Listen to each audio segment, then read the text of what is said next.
Badaboum! Ce matin, j'ai appris que Gibson, la fameuse marque de guitare, va monter un label et va se mettre à sortir de la musique. Alors, est-ce que c'est une bonne nouvelle ou est-ce que c'est pas une bonne nouvelle? On va voir ça tout de suite après l'indicatif. À tout de suite.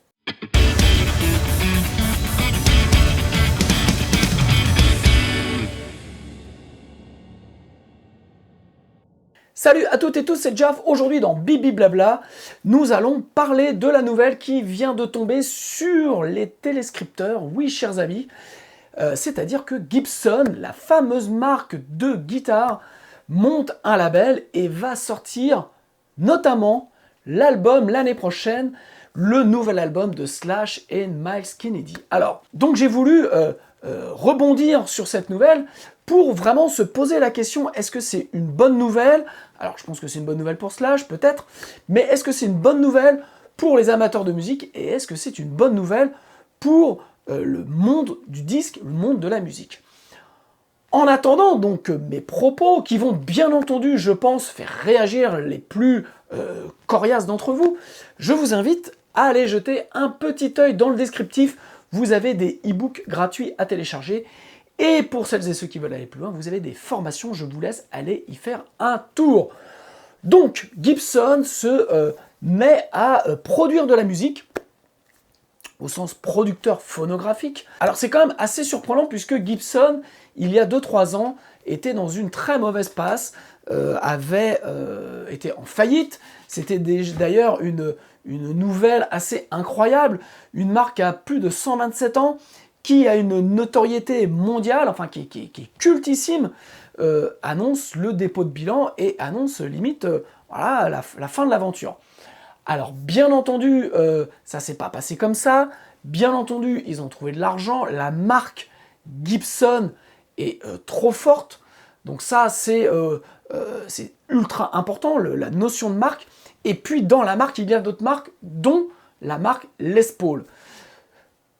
Gibson a pu donc rebondir et notamment, on le voit depuis quelques années, si on est guitariste et qu'on suit un petit peu ce qui se passe, notamment grâce à Slash. Alors la reformation des Guns N' Roses a été bénéfique, pas uniquement pour Axl Rose, pas uniquement pour Slash, mais pour Gibson, qui depuis 2-3 ans nous pond des modèles signature, Slash, en veux-tu, en voilà, avec des tables différentes, avec des couleurs différentes, avec visiblement des spécificités différentes.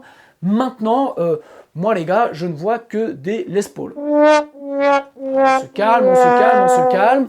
Bien entendu, c'est de l'humour, mais sincèrement, bon, je suis assez sceptique parce que personnellement, alors moi je suis pas Gibson, j'ai pas de Gibson chez moi, je dis pas que j'ai pas envie d'avoir une Gibson un jour.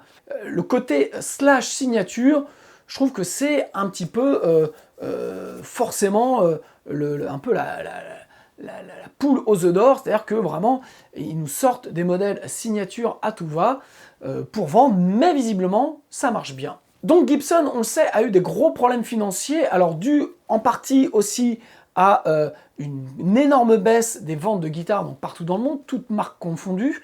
Voilà, certains ont même titré, il y a eu beaucoup d'articles faits sur est-ce que c'est la fin du rock, est-ce que c'est la fin de la musique à guitare, puisque les marques de guitare avaient du mal à vendre des instruments. Je pense qu'il y a eu aussi une énorme baisse de la qualité, alors peut-être qu'elle a été due aussi à la perte des nombreuses ventes, donc ils ont été récupérés de la marge et donc ils ont dû serrer un petit peu les coûts. Je pense que le bois devait beaucoup moins sécher, donc passer beaucoup moins de temps à la sèche, et donc forcément les instruments étaient moins stables, puis ils ont dû tirer sur pas mal de coûts, comme font toutes les grosses boîtes, pour récupérer un tout petit peu de marge. Donc, mais quelque part, ça n'a pas été bénéfique pour la marque Gibson, puisque c'est quand même une marque qui est associée, je dirais, à une idée de qualité. C'est-à-dire quand on se paye une Gibson, ça a un coût, mais c'est censé être une marque mythique, donc d'avoir des instruments de qualité. Ce qui n'était pas forcément au rendez-vous pendant plusieurs années, donc je pense que Gibson a payé le prix cher, un peu comme Fender. Au même moment, Fender avait aussi des problèmes, je dirais, financiers, et donc elle aussi, cette marque-là avait aussi tiré sur la qualité de ses instruments. Et puis, Gibson a eu aussi une politique de diversification en voulant se diversifier sur plein de trucs. Je crois qu'ils avaient monté une école en ligne, et puis ils avaient aussi voulu attaquer le monde du studio, du home studio, en créant des enceintes de monitoring pour le home studio qui n'ont pas eu un succès vraiment escompté. Donc Gibson se retrouve il y a 3 ans un petit peu en galère, met le paquet sur un homme, sur le Messie, sur Slash, qui bénéficie d'une énorme notoriété, d'une énorme aura, et qui, quelque part, a fait le job, puisqu'il a permis à la marque de se sortir un petit peu de l'impasse ou de l'ornière dans laquelle elle était, et de redorer son blason. Alors, il y a eu aussi un fait qui est pas négligé depuis un an, donc depuis le premier confinement, c'est que les ventes des instruments, toutes marques confondues, ont un peu explosé. Donc le home studio, tout ce qui est home studio a explosé, et les ventes de guitares aussi ont explosé. Beaucoup de personnes se sont retrouvées confinées chez eux avec des moyens, et donc se sont fait plaisir, se sont achetés des guitares, et Gibson, par un marketing notamment autour de Slash, et de toutes les gammes qui ont fait autour de Slash, a pu tirer son épingle du jeu. Alors aujourd'hui, Gibson s'associe à la maison de disques BMG aux États-Unis pour monter son label et pour sortir le prochain album de Slash et Myles Kennedy. Alors, je dirais en soi, c'est pas une mauvaise nouvelle, hein, faut pas non plus critiquer tout pour critiquer, mais c'est de savoir un petit peu quel est l'intérêt. Alors, pour Gibson, de façon, s'ils le font, c'est qu'il y a un intérêt, bien entendu. Cet intérêt-là est de maintenir sur le devant de la scène leur faire-valoir, leur ambassadeur, leur poule au doigt d'or, qui est Slash, et qui, par l'actualité qu'il va avoir sur ce nouvel album, va permettre forcément de, à mon avis, de ressortir une nouvelle gamme signature Slash, avec de formes nouvelles type Les Paul, on est bien d'accord, avec un manche qui va avoir une dimension très spécifique, puisque ça va être la nouvelle dimension des nouvelles attentes de Slash qui ont été demandées pour ce nouvel album, et puis bien entendu les amis, avec des nouveaux micros, avec des nouveaux pick-up qui ont cette fois-ci le son vraiment tant attendu, tant recherché par Slash depuis des années, qui est censé reproduire le fameux PAF de 1959 ou avoisinant. Alors, bien entendu, tout ça c'est vraiment du marketing, mais l'objectif pour Gibson, c'est à mon avis, aujourd'hui, donc je vous donne vraiment un avis personnel, c'est aujourd'hui pour Gibson, c'est face à la situation mondiale de pandémie, donc de confinement, qui va peut-être revenir à la rentrée, c'est forcément de maintenir une actualité et de maintenir une volonté de vendre de l'instrument. Donc bien entendu pour Gibson, face à toutes ces incertitudes, Slash permet, que ce soit dans Guns N' Roses ou par la communauté qu'il fédère, puisque c'est quand même une légende du rock'n'roll, on n'a rien à dire là-dessus, est un grand vendeur de guitares, de Les Paul, et un petit peu de SG, mais surtout de Les Paul. Et donc, l'intérêt de Gibson, c'est de maintenir une actualité coûte que coûte pour vendre des guitares, pour continuer à développer ces modèles signatures qui sont des Les Paul. Donc, monter un label pour Gibson et de financer le prochain album de Slash est bien entendu, vous l'avez compris, n'est pas une volonté d'apporter du renouvellement dans la musique, d'apporter vraiment quelque chose qui va nous permettre d'avoir une révélation sur les 30 prochaines années dans le rock'n'roll. Absolument pas, c'est de maintenir des bonnes vieilles recettes et surtout de maintenir leur poulain, alive and well pour continuer à vendre des guitares. Donc c'est un risque qui est super mesuré, et c'est là où la réflexion est à la fois classique et à la fois, je trouve, pas forcément une bonne nouvelle pour le monde du disque. C'est que Gibson, derrière cela, de vendre de la musique, ils en ont rien à foutre. À mon avis, ça fait pas partie de leur calcul. Leur calcul, c'est qu'ils vont avoir une entité qui va avoir de la perte, mais ils s'en foutent puisque c'est pour permettre à une autre entité, la maison mère, de vendre de la guitare. Donc, faut pas se tromper, la diversification des activités, là, elle est autant sur les monitors, c'était peut-être pas une bonne idée, je dis bien peut-être pas, j'ai pas écouté leurs monitors, donc c'était peut-être des bons produits, mais en tout cas, là, aujourd'hui, quelque part, ils se recentrent sur leur core product, ce qu'on appelle un core product, vraiment sur leur activité principale, qui est la Les Paul et vendre de la guitare, par un ambassadeur, et donc ils vont permettre à cet ambassadeur-là d'avoir de l'actualité, et plutôt que de se payer des pages de pub ou créer de la nouveauté, eh bien un album reste la meilleure activité. Et c'est là où on en revient, je dirais, à ce qui se passe depuis des années dans la musique, c'est-à-dire que la musique ne vendant pas, on va utiliser la marque de l'artiste pour vendre autre chose. Et donc Slash, qu'est-ce qu'il a en retiré? Slash, lui, son intérêt, c'est à mon avis d'avoir des avances, parce que je pense que ça a été dans un contrat, je pense qu'il a des avances sur les pourcentages ventes de sa marque Slash au sein de Gibson, et puis, eh bien, au lieu de trouver une maison de disques qui, d'ailleurs, les maisons de disques n'ont pas d'argent et n'ont pas forcément d'intérêt à produire un album de Slash, je pense qu'un album de Slash, en termes de coût d'enregistrement, d'avance, coûte beaucoup trop cher aujourd'hui pour une maison de disques par rapport à la rentabilité qu'ils vont avoir, puisque, ok, même si Slash, dans ce type de musique, vend encore un peu d'albums, ça fait partie des types de musique qui vendent encore du CD, ça reste quand même minoritaire, ça ne sera pas un grand succès, ils savent que, voilà, il y a peu de chances que Slash sorte, je dirais, le tube comme il a pu le faire à l'époque des Guns N' Roses. Et donc, les maisons de disques, forcément, à mon avis, sont frileuses de mettre autant d'argent dans un projet qui va être si peu rentable. Pour finir sur Spotify, où notre ami Daniel Ek rétribue et rémunère les artistes vraiment de façon très très très généreuse. Donc, qu'est-ce qui se passe? Slash pourrait, bien entendu, il a les moyens de pouvoir financer son album tout seul comme un grand, mais il est dans un système, et ce système-là, c'est un système d'avance.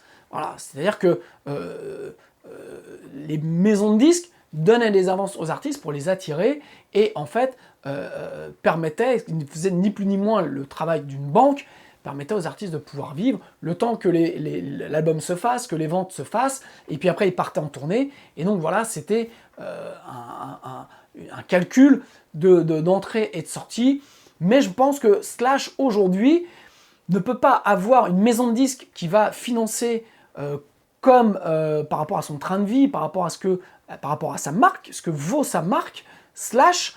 Ça, c'est un truc dont on parle beaucoup dans la formation Devenez musicien entrepreneur, comment les artistes se créent une propre marque. Et donc Slash a une marque qui s'appelle Slash. À mon sens, peu de maisons de disques peuvent investir sur cette marque-là en fonction des ventes probables d'un album qui sera au final assez faible pour finir chez notre ami Daniel Ek sur Spotify.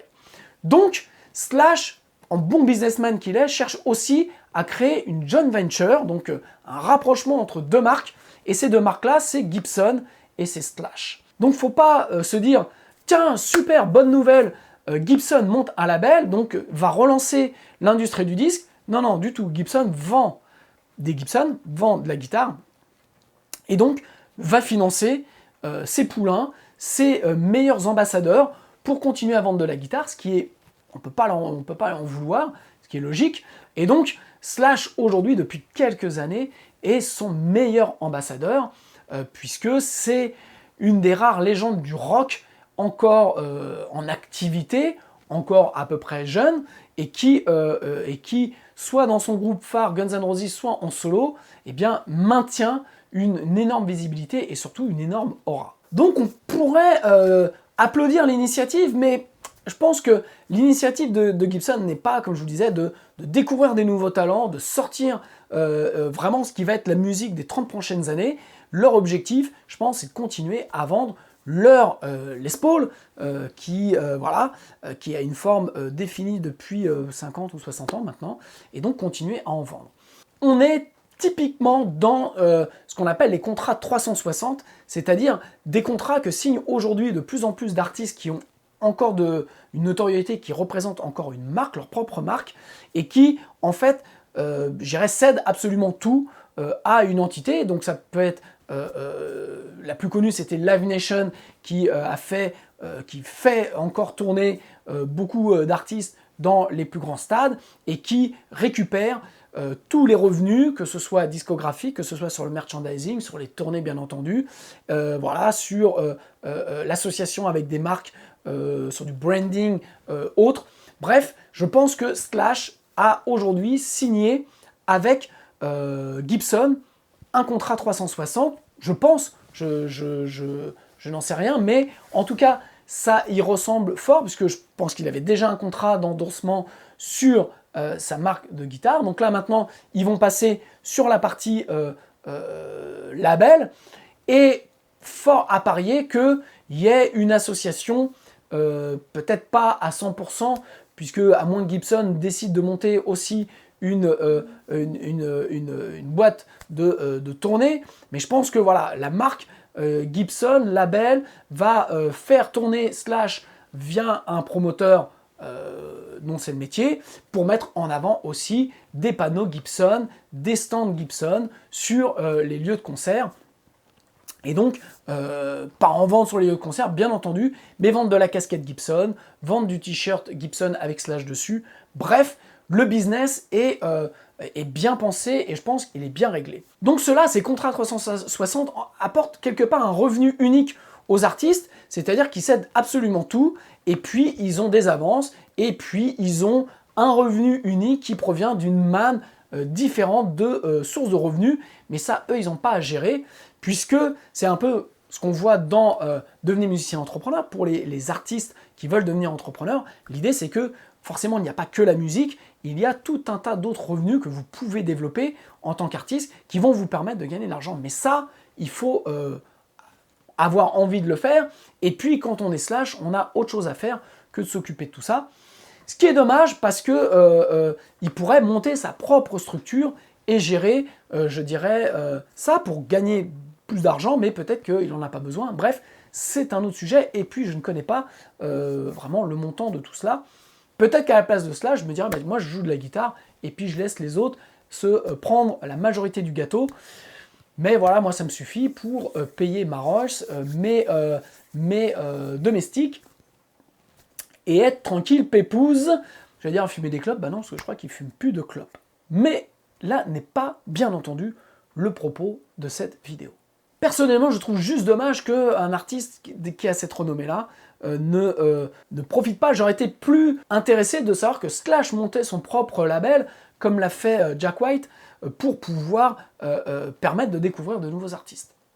Maintenant, l'autre truc, c'est de savoir, voilà, est-ce que cette association-là va être bénéfique pour le monde de la guitare? Alors, comme je vous le dis, moi, depuis le début, les Gibson signature Les Paul Slash, eh bien, ce sont pour moi des Gibson, voilà, ni plus ni moins. Alors, vous allez me dire qu'il y a ça qui différencie, mais voilà, je pense pas qu'il y ait une avancée majeure, j'irais, dans le monde de la guitare. Je préfère 100 fois plus une association type Van Halen avec Fender pour développer le VH, avec toute déjà une forme un peu novatrice, avec beaucoup de choses qui changent, et puis des gammes de différents produits. Moi je trouve ça, et puis même ce qu'ils ont fait après sur l'ampli, donc 5150, voilà, là pour le coup, ça a fait avancer vraiment le monde de la guitare, puisque beaucoup de guitaristes, même qui ne sont pas dans le style de Van Halen, je repense à Jack White, jouent sur une VH, les amplis 5150 sont joués par plein de guitaristes dans le monde. Bref, c'est, je trouve, plus intéressant pour le monde de la guitare que ce qu'a pu faire aujourd'hui Slash avec juste Gibson. Alors là, je pense que je vais forcément m'attirer les foudres de guerre, mais pareil, je reprends une marque comme celle de mon ami Patrice Vigier. Voilà, je pense que depuis 20 ans, un mec comme Patrice amène beaucoup plus au monde de la guitare par tous les brevets qu'il pose sur ses guitares, par ce qu'il développe, ce qu'il a fait avec Rontal, Bumblefoot, vraiment sur les guitares à double manche, sur la fretless guitare, bref, je trouve que ça amène des outils nouveaux aux musiciens qui vont, eux, pouvoir créer quelque chose de nouveau, donc qui vont apporter quelque chose de nouveau au monde de la musique, plutôt qu'une énième Les Paul avec soi-disant un profil de manche différent ou soi-disant un micro différent. Est-ce que vous pensez vraiment que ça, c'est novateur? Est-ce que vous pensez vraiment que ça va amener quelque chose au guitariste, ça va amener quelque chose à l'auditeur qui n'est pas musicien, qui a juste envie d'écouter quelque chose de nouveau? Moi, personnellement, je ne crois pas. Voilà, je trouve que, en plus, le prix des Gibson, des Les Paul Slash, monte à des prix astronomiques. Voilà, je trouve que c'est un petit peu indécent et je trouve que ça n'a pas d'intérêt.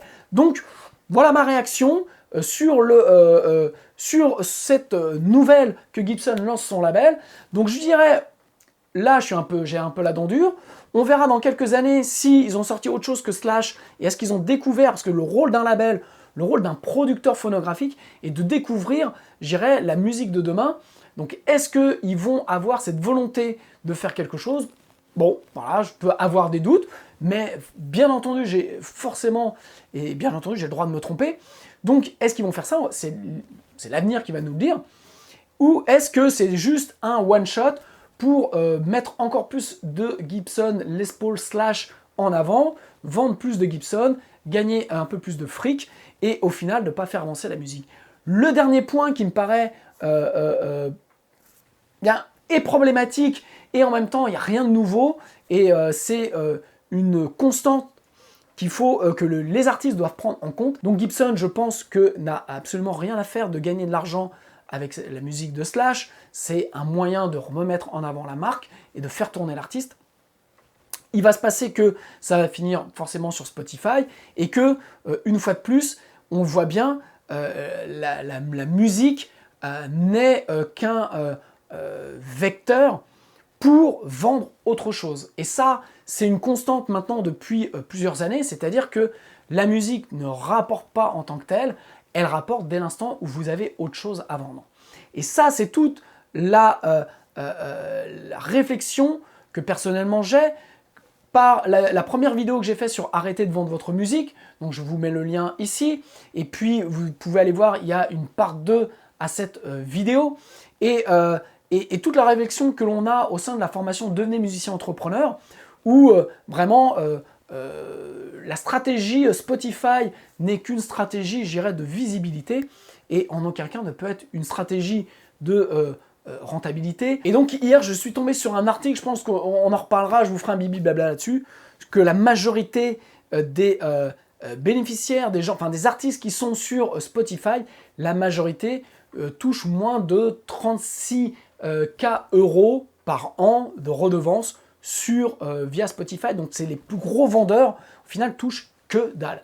Donc leur stratégie et la stratégie de Slash aujourd'hui n'est pas de... Il pourrait se financer un studio, une production, il s'en fout, il préfère faire payer ça par d'autres et inclure dans ses revenus, je dirais, une visibilité globale. Lui, ce qu'il a besoin, c'est de tourner, c'est d'avoir des guitares, c'est de vendre des guitares au final, parce qu'à mon avis, il doit toucher plus d'argent aujourd'hui à vendre des guitares qu'à vendre sa propre musique. Et donc, c'est une stratégie que ont beaucoup d'artistes, ce qui est en même temps dommage, puisque peut-être que Slash pourrait différemment remettre en avant sa musique, remettre en avant son catalogue, mais ça sera une autre discussion que l'on aura dans un prochain Bibi Blabla, où je vous parlerai de ça. Voilà, donc j'attends vos commentaires sur cette vidéo. Si vous avez aimé, et bien entendu, abonnez-vous à ma chaîne YouTube, cliquez sur la petite cloche par-ci ou par-là pour être averti donc des prochaines vidéos. Et puis, un tout petit peu d'auto-promo, il faut bien en vivre. Et donc, vous pouvez aller donc dans le descriptif. Je vous rappelle, vous avez des e-books gratuits à télécharger. Si vous êtes Home Studioiste, vous avez envie d'avancer dans votre projet. Et puis, vous avez des formations qui sont en ligne, des formations sur les EQ, la compression, les reverbs, sur Cubase. Je suis formateur certifié Cubase. Et puis, pour celles et ceux qui veulent aller plus loin dans leur business de la musique, vous avez la formation Devenez musicien entrepreneur qui est ouverte encore quelques temps, et puis qui sera fermé avant de réouvrir à l'automne prochain, mais avec un prix qui sera augmenté. Donc, si vous voulez bénéficier de l'offre, c'est tout de suite, c'est maintenant. Donc, je vous laisse aller faire un saut. Vous avez le lien dans le descriptif, vous avez 4 vidéos qui vous expliquent quelle est cette formation et comment créer un écosystème autour de vous et de votre musique. Voilà! Je vous embrasse, je salue Slash, je salue les fans de Slash, je sais qu'ils sont nombreux. J'espère que je ne vous ai pas vexé, bien entendu, parce que j'ai rien dit de mal autour de Slash. On a parlé du business de Slash. Et donc, je vous dis à la semaine prochaine pour une prochaine vidéo. En attendant, eh bien, faites de la musique et je vous embrasse très fort, les amis. Ciao!